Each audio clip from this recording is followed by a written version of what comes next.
이 시간 우리에게 주시는 하나님의 말씀은 요한복음 16장 16절에서부터 24절까지입니다. 제가 받들어 읽겠습니다.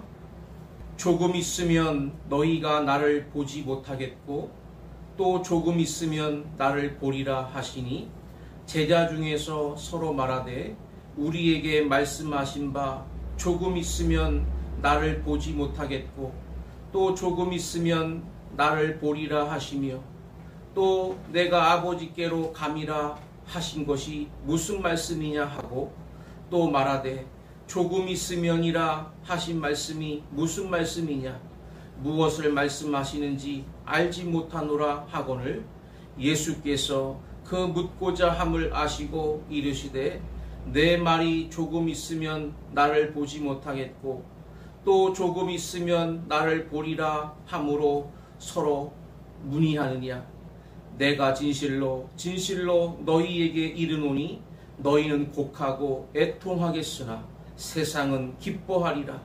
너희는 근심하겠으나 너희 근심이 도리어 기쁨이 되리라. 여자가 해산하게 되면 그때가 이르렀으므로 근심하나 아기를 낳으면 세상에 사람 난 기쁨으로 말미암아 그 고통을 다시 기억하지 아니하느니라. 지금은 너희가 근심하나 내가 다시 너희를 보리니 너희 마음이 기쁠 것이요 너희 기쁨을 빼앗을 자가 없으리라. 그날에는 너희가 아무것도 내게 묻지 아니하리라. 내가 진실로 진실로 너희에게 이르노니 너희가 무엇이든지 아버지께 구하는 것을 내 이름으로 주시리라. 지금까지는 너희가 내 이름으로 아무것도 구하지 아니하였으나 구하라.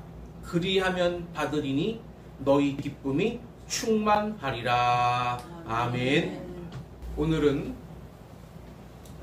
하나의 슬픔 뒤에 주실 세 가지 기쁨이란 제목을 가지고 하나님의 말씀을 선포하겠습니다. 따라하겠습니다. 하나의 슬픔 뒤에 주실 세 가지 기쁨. 토머스 머튼은 이런 명언을 했습니다. 진리는 반드시 고통 다음에 이루어진다. 이렇게 말했습니다. 우리 옛말에도 이런 비슷한 사자성어가 있죠.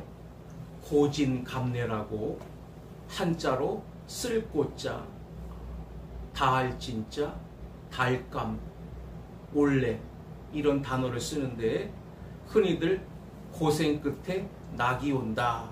이제 그런 말들을 하죠.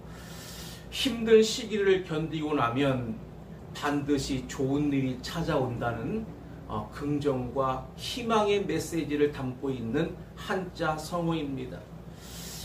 여기에 유래가 있다고 그래요. 공자가 쓴 논어의 내용 중에 이런 얘기가 있습니다. 옛날 중국에 한 농부가 있었는데 이 사람은 너무나 공부를 하고 싶었습니다. 근데 가난한 농부인지라 공부할 여력이 안 되는 것입니다. 필기도구 하나 살 수 없는 가난한 사람이었기 때문입니다. 그래서 이 사람이 생각다가 결단을 하고 붓이 없으니까 대신 이 숯을 가지고 글을 썼는데 근데 뭘 쓰려면 뭐가 있어야 돼요? 종이가 있어야지 쓸 거 아니겠습니까? 종이 대신에 넓적한 나뭇잎을 구에다가 쌓아놓고 계속 나뭇잎에 스스로 글을 썼는데 결국 이 사람이 나중에 성공을 거뒀습니다. 이 사람이 누구냐? 중국 문학사에 빠지지 않는 인물, 바로 도종의라고 하는 사람입니다. 오늘 제가 이 말씀을 나누려고 하는 것은 그 상황을 오늘 본문에 보여주고 계십니다. 예수님이 내일 아침에 십자가에 달리실 그 상황, 그 전날 저녁에 겟세마네 동산에서 기도를 하시죠. 그 전에 예수님이 제 아들을 불러놓고 마지막 만찬을 하셨습니다. 만찬을 하신 후에 여러 가지 교훈을 이제 쭉 얘기를 하시는 중에 바로 오늘 본문의 내용이 하나가 나옵니다. 예수님이 말씀을 하셨는데 제자들이 알아듣지를 못합니다. 마치 수수께끼처럼 말씀을 하셨기 때문입니다. 조금 있으면 너희는 나를 보지 못할 거다. 또다시 조금 있으면 다시 볼 거다. 이런 얘기를 하셨어요. 그래서 예수님이 하신 말씀을 종합해 보면 한 가지 슬픔 뒤에 세 가지 기쁨이 올 거다. 이런 말씀입니다. 제 아들은 알 수가 없었습니다. 그러나 이 말씀의 내용은 예수님이 행하시는 그 복음 사역의 핵심을 다 함축해서 하신 말씀이었습니다. 그래서 오늘 저는 십자가의 진리를 통해 과연 어떠한 기쁨을 얻을 수 있는가라는 말씀을 나누려고 합니다. 오늘 본문 16절 상반절에 보면 조금 있으면 너희가 나를 보지 못하겠고 그랬어요. 제 아들은 알 수가 없습니다. 왜 지금 같이 식사하시고 이렇게 좋은 얘기 해주시고 기도하러 가자고 하셔놓고 왜 조금 있으면 나를 못 본다고 할까? 그건 바로 이튿날 아침 십자가 지시고 돌아가실 것을 예언하신 말씀이었습니다. 이것은 제 아들에게는 엄청난 충격이었고 그 시간에 그들은 너무 큰 슬픔과 애통의 시간이 될 것이라는 겁니다. 그러나 이 슬픔은 반드시 겪어야만 될 필수적인 일이다 하는 것을 강조하시려고 해산하는 여인을 비유로 오늘 본문 21절에 말씀합니다. 여자가 해산하게 되면 그 때가 이르렀으므로 근심하나 아기를 낳으면 세상에 사람 난 기쁨으로 말미암아 그 고통을 다시 기억하지 아니하느니라. 아멘. 그 고통을 알면서도 끝까지 아기를 낳는 여인은 아기 난 다음에 얻는 그 기쁨이 얼마나 큰지 그 고통을 다 잊어버릴 수 있기 때문이다 그 말입니다. 여기서 해산하는 그 고통은 바로 십자가를 의미하는 것이고요. 아기를 낳은 그 기쁨은 바로 예수님이 십자가를 통해 사람들에게 베풀어 줄 그 놀라운 구원의 축복을 말씀하는 것입니다. 그런데 이렇게 정말로 예수님이 사람들에게 주고 싶어 하시는 것은 뭐냐? 기쁨이라는 것입니다. 그러나 그 기쁨의 대가를 위해서는 십자가라고 하는 죽음을 예수님이 당하셔야 되고 함께 따르던 제자들에게는 말할 수 없는 슬픔과 통곡이 동반될 수밖에 없었다는 것입니다.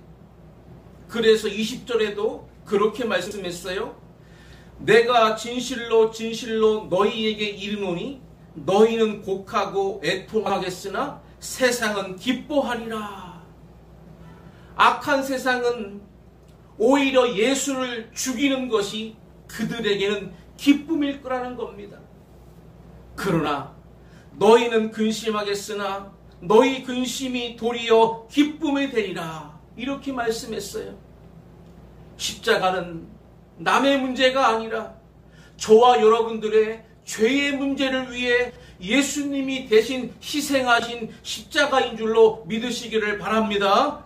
그렇다면 그 뒤에 주실 기쁨도 남의 기쁨이 아니라 바로 십자가를 믿고 구원받은 우리들에게 그대로 주시려고 하는 기쁨인 줄로 믿습니다. 오늘 본문을 가지고 세 가지로 말씀을 전할 때 큰 은혜를 받는 귀한 시간 되시기를 바랍니다. 첫 번째는 첫째 기쁨을 16절 하반절과 20절 하반절부터 22절까지 말씀을 했는데요.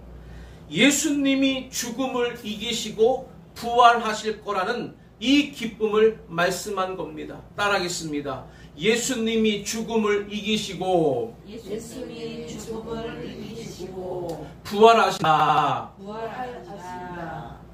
16절 하반절에 또 조금 있으면 나를 보리라. 조금 있으면 나를 보지 못한다 해놓고 바로 이어서 또 조금 있으면 나를 본다. 이 말은 예수님이 십자가에 달려 죽으실 것이지만 또 조금 있으면 다시 살아난다. 그것이 바로 3일 후에 있었던 부활을 말씀한 겁니다. 예수님께서 그 부활에 대해서 너무나도 확신을 하시고 제자들에게 미리 위로를 주시는 겁니다.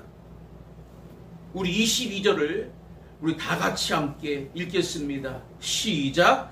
지금은 너희가 근심하나 내가 다시 너희를 보리니 너희 기쁠 것이요 너희 기쁨을 빼앗을 자가 없으리라. 아멘. 이 부활을 맞이하는 자들은 누구에게도 이 기쁨을 빼앗기지 않을 영원한 축복을 받는다고 말씀했어요. 이 기쁨은 예수님만의 부활만이 아니라 우리도 부활하기 때문에 영원히 죽음 없이 예수님과 함께할 수 있는 시작이기 때문에 누구에게도 뺏길 수 없는 기쁨인 줄로 믿습니다. 이 부활을 가장 명확하게 밝혀놓은 본문이 데살로니가전서 4장 14절과 15절인데요. 우리가 예수께서 죽으셨다가 다시 살아나심을 믿을진데 이와 같이 예수 안에서 자는 자들도 하나님이 그와 함께 데리고 오시리라. 예수 안에서 자는 자다. 죽은 사람들을 표현하는 겁니다. 왜냐하면 다시 부활할 거기 때문에. 우리가 주의 말씀으로 너희에게 이것을 말하노니 주께서 강림하실 때까지 우리 살아남아 있는 자도 자는 자보다 결코 앞서지 못하리라. 아멘. 어느 날 예수님이 다시 오실 것이다. 그날이 우리가 부활하는 디데이다. 그런데 그 순간에 살아있는 사람도 있을 거다. 죽었다가 살아난 사람이 먼저이고 그 다음 살아있는 사람은 홀연히 변화되는 그 다음 순서가 올 것이다.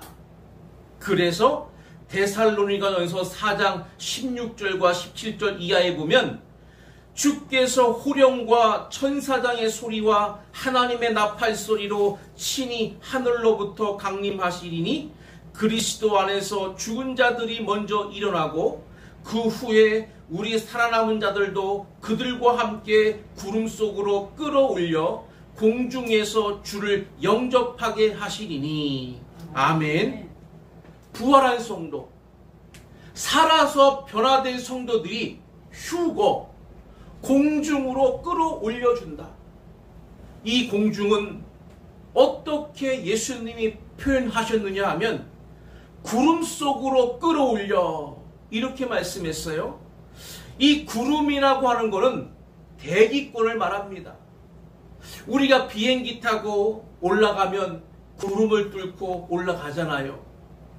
바로 예수님이 마련해 놓으신 그 공중은 그 구름 위에 있는 어느 세계를 말하는 것입니다.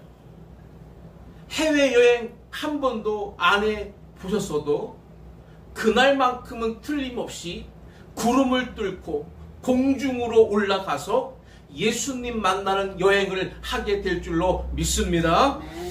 부활에 대한 이런 유머가 있는데요. 저는 부활을 가지고 그럴듯하게 유머를 만드는 것을 처음 봤습니다.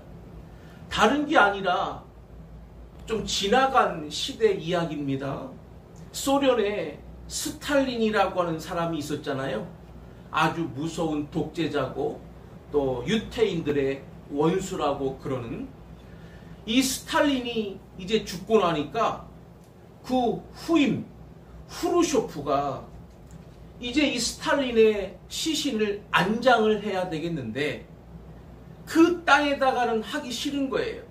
그래서 먼저 프랑스의 드골 대통령한테 부탁을 했대요.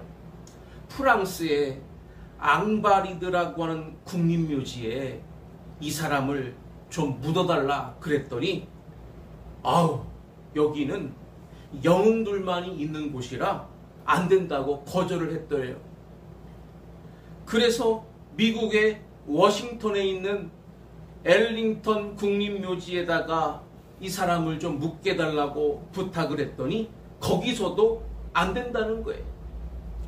그래서 이번에는 영국의 웨스터민스터 사원에다가 좀 묻게 달라고 부탁을 했더니 거기도 영웅만 모시기 때문에 안 된다고 그러더래요.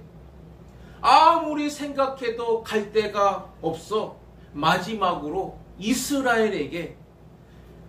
이스라엘에는 예루살렘에는 무덤이 많잖아요. 그죠?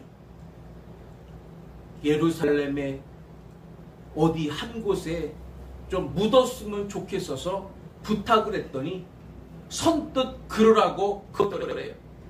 추신이 딱 붙은 거지요. 뭐라고 붙었느냐? 믿을 만한 국제 통계에 의하면 이 성스러운 이스라엘의 예루살렘은 죽은 자의 부활이 그 살아날 확률이 세계 최고라는 사실을 알고 묻어라 그러더래요. 그 후르쇼프가 가만히 생각하다가 이 독재자가 살아났다가는 자기도 곤란하고 안 되겠다 싶어서 거기다 묻을 거를 취소하고 그냥 소련에다가 묻었대요. 확실히 부활을 믿는가 봐요. 그 사람들이. 여러분 부활을 확실히 믿으시기 바랍니다. 두 번째 기쁨을 말씀했는데 23절 상반절에 보면 예수님이 이제 승천하시면서 너희들이 몇 날이 못되어 성령을 받으리라 이렇게 말씀했습니다. 따라하겠습니다. 성령을 받으리라. 성령을 받으리라. 그것이 바로 두 번째 기쁨이라는 겁니다. 성령이 강림하실 것이다.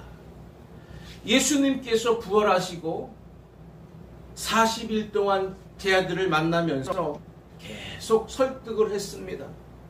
부활만이 아니라 이제 우리가 장차 하나님의 영이 이 땅에 오셔서 우리에게 진리를 가르쳐 주시고 우리로 하여금 성숙한 하나님의 자녀로 만들어 주실 거다. 이렇게 누차 계속 말씀을 하셨는데 드디어 이제 예수님이 승천하실 때 그 말씀을 하신 거예요. 너희들이 몇 날이 못 돼서 성령 받을 거다. 그러면 제자들이 성령을 받게 되면 어떤 일이 일어나느냐? 오늘 본문 23절 상반절에 이렇게 말씀했어요. 그날에는 너희가 아무것도 내게 묻지 아니하리라. 이게 무슨 뜻입니까? 예수님에게는 아무것도 묻지를 않는데요.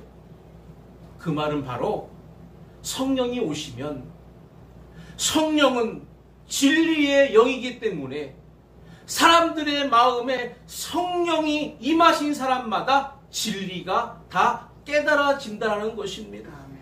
그래서 굳이 더 이상 물을 필요가 없는 하나님의 친백성이 된다는 말씀인 줄로 믿으시기를 바랍니다. 그래서 이미 예수님이 말씀했어요. 이 16장 앞에 우리가 안 읽었는데 7절에 가보면 이렇게 말씀했어요. 그러나 내가 너희에게 실상을 말하노니 내가 떠나가는 것이 너희에게 유익이라. 내가 떠나가지 아니하면 보혜사가 너희에게로 오시지 아니할 것이요 가면 내가 그를 너희에게로 보내리니. 아멘. 하나님의 스케줄은 예수님은 죽으시고 부활하심으로 사역을 완성했습니다. 이제 어디로 가셨어요? 하늘로 올라가셔서 하나님 우편에 앉아 계시고, 그 대신 이제 성삼위 중에 한 분이신 성령께서 이제 예수님을 보내심으로 이 땅에 오셔서 진정 우리를 위해 하실 일이 있다는 것입니다. 그게 뭐냐? 우리가 읽은 16절 바로 앞에 13절에 이런 말씀이 있어요. 그러나 진리의 성령이 오시면 그가 너희를 모든 진리 가운데로 인도하시리니. 아멘. 성령은 진리시라는 거예요. 따라하겠습니다. 성령은 진리시다. 성령은 진리시다. 그러므로 성령이 오시면 우리가 다 진리가 깨달아진다는 것입니다. 정말 그대로 이루어졌어요. 예수님이 부활하시고 40일 계시고 승천하셨는데 열흘 동안 기다려서 기도했더니 성령이 오셨습니다. 그날이 아침 9시경이라고 그랬는데 성령 받은 제자들이 몇 명 있었죠? 120명이 있었는데 이들이 한순간에 성령을 통해서 진리가 깨달아지니까 지금 예배를 드리고 있는 이 예인 성전이 마치 그 마가의 다락방이라고 한다면 여기에서 영어가 쏟아져 나오고 막 중국어가 쏟아져 나오고 일본어 막 러시아어 막 쏟아져 나오는 거예요. 뭘로? 바로 교포들이 해외에서 지금 많이 와 있는데 그 사람들이 알아들을 수 있는 언어로 깨달은 진리를 막 선포하는 겁니다. 그 중에 베드로가 벌떡 일어나서 대표로 설교하잖아요. 그 설교가 얼마나 진리로 충만했던지 거기에 모여있는 3,000명이 다 진리를 깨닫고 예수를 믿었다는 사실, 성경의 사도행전 2장과 3장에 쭉 말씀하고 있습니다. 할렐루야. 아멘. 이와 같이 그 성령은 오늘 우리들에게도 임하셔서 우리 마음에 계시면 우리도 복음이 하나님의 진리의 말씀이 다 깨달아져서 누가 뭐라고 안 해도 우리 자신이 복음으로 살게 돼 있다 그 말입니다. 그렇기 때문에 성령은 필수 사역이고 필수적인 기쁨을 누리게 된다는 것을 꼭 믿으시기를 바랍니다. 그래서 성령 충만한 제자들 사도행전 13장 52절에 보니까 기쁨과 성령이 충만하니라. 기쁨과 성령이 같이 충만했대요. 또 고린도전서 13장 6절에 보니까 진리와 함께 기뻐하고 진리와 함께 기뻐했대요. 이 모든 것이 함께 짝을 이루는 것입니다. 성령이 오시면 진리가 깨달아지기 때문에 기쁜 거예요. 우리는 성경만 읽어도 기쁘고 기도만 해도 기뻐요. 왜? 그 안에 성령께서 우리에게 역사해 주시고 깨닫고 은혜와 능력이 충만해지기 때문에 기쁜 줄로 믿습니다.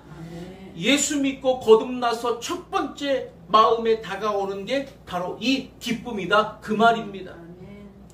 이 기쁨을 아주 극적으로 잘 표현한 사람이 있어요. 1654년 11월 23일 월요일 밤 10시 반에서 12시 반경까지 라고 써놓은 일기가 있어요. 거기에 이런 단어가 나옵니다. 확신, 감지, 환희, 평화, 예수 그리스도의 하나님, 저는 당신을 알았습니다. 환희의 눈물, 지상의 시련 끝에 만나게 될 영혼의 환희, 나는 당신의 말씀을 잊지 않겠습니다. 이렇게 써놓은 분이 있어요. 이분이 바로 팡세를 지은 파스칼의 일기입니다. 그분이 예수 믿고 성령 받고 진리를 깨닫고 거듭나니까 이처럼 너무너무 감격해가지고 그날 밤에 그 감격을 일기에다가 적어놓은 신앙 고백이에요. 저와 여러분에게도 바로 이 감격이 넘칠수록 우리는 십자가와 성령의 은혜로 살아가게 될 줄로 믿습니다. 끝으로 세 번째가 뭐냐? 세 번째 기쁨은 23절 하반절과 24절에 나오는데 예수님이 영원한 중보자가 되시겠다라고 이렇게 말씀했습니다. 따라하겠습니다. 예수님이 영원한 중보자가 되신다. 영원한 중보자가 되신다. 하늘로 왜 올라가셨느냐? 쉬러 올라가신 게 아니라 우리를 위해서 하나님 옆에서 중보자로 영원한 대제사장으로 일하시기 위해서 올라가셨다는 겁니다. 그래서 여기 23절 하반절에 그렇게 말씀했어요. 내가 진실로 진실로 너에게 이르노니 너희가 무엇이든지 아버지께 구하는 것을 내 이름으로 주시리라. 아멘. 우리가 구하는 것을 아버지 하나님께서 주시겠다는 거예요. 그리고 이어서 24절에 보면 지금까지는 너희가 내 이름으로 아무것도 구하지 아니하였으나 구하라 그리하면 받으리니 너희 기쁨이 충만하리라. 아멘. 예수님이 이 땅에 계실 때에는 제 아들이 예수님의 이름으로 기도한 적이 없습니다. 예수님이 하늘로 승천하시면서 앞으로 내 이름으로 기도해라. 그러면 하나님이 즉각 응답 주시고 내가 그것을 너희에게 내려주겠다 이렇게 말씀한 거예요. 이게 무슨 뜻입니까? 우리는 감히 하나님 앞에 설 수 없는 죄인들이고 기도할 수 없는 무능한 자들입니다. 그런데 예수님이 하나님 우편에 계시고 우리를 당신의 백성으로 삼아 놓으셨기 때문에 우리는 하나님 앞에 직접 기도할 수가 없는 자들이었으나 예수님께는 우리가 얼마든지 아뢰 수가 있게 되었다는 사실입니다. 왜? 예수님과 우리는 제자와 선생님 사이입니다. 구주와 백성 사이예요. 주인과 식구 사이입니다. 그러므로 우리는 이제부터는 하나님 보좌에 얼마든지 아뢰 수가 있고 얼마든지 받아낼 수가 있는 하나님 자녀가 되었다는 걸 믿으시기를 바랍니다. 그 일을 누가? 중보자 예수가 해주신다니까 이거보다 더 큰 기쁨이 없다는 것입니다. 좋은 부모를 만나 놓으면 언제든지 아쉬운 부모에게 전화 한 통만 하면 들어오잖아요. 그죠? 자녀들이 다른 때는 전화를 안 하는데 전화하는 날이 무슨 날이에요? 돈 달라는 날이에요. 우리도 필요할 때 하나님께 달라고 언제든지 영적인 전화만 하면 온다는 사실 약속돼 있는 줄로 믿으시기를 바랍니다. 그래서 예수님은 우리의 죄도 예수 이름으로 고백하면 사함받고 또 우리가 필요한 것도 예수의 이름으로 기도하면 응답받고 우리가 예수 이름으로 사탄을 명하면 쫓겨가고 이것이 다 예수님이 우리에게 주신 하나님의 자녀된 증거임을 믿습니다. 우리는 때로 우리 힘으로 아무것도 할 수가 없다고 하는 절망감과 회의감, 실망감에 빠져 있을 때가 너무나 많습니다. 그러나 우리의 기쁨이 되시는 예수님을 꼭 기억하시고 우리의 모든 문제를 다 예수님께 아뢰시기를 바랍니다. 끝으로 와카오 히로유키라고 하는 일본 작가가 쓴 당신의 엔딩을 디자인하라 이런 책이 있는데, 엔딩이 뭐예요? 우리 인생의 끝을 말한 겁니다. 엔딩을 디자인하라. 우리가 끝날 때를 잘 준비해서 끝나야 된다는 거예요. 아멘. 그러면서 정말 최선을 다했느냐? 이게 중요하다는 것입니다. 스티브 잡스가 어느 정도로 최선을 다한 사람이냐면, 그가 17살 때부터 이런 말을 날마다 되뇌었대요. 오늘이 내 생의 마지막 날이라면 과연 지금 하고 있는 일이 정말 내가 하고 싶은 일일까 반문했대요. 날마다 내가 하고 싶은 일에 최선을 다했나? 이것을 물어가면서 열심히 노력했기 때문에 발명가가 됐습니다. 인류를 위해 많은 공헌을 했어요. 그런데 그것보다도 더 위대한 일이 있어요.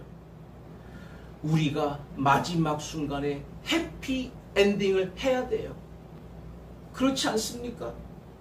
마지막 순간이 가장 행복한 순간이 돼야 됩니다.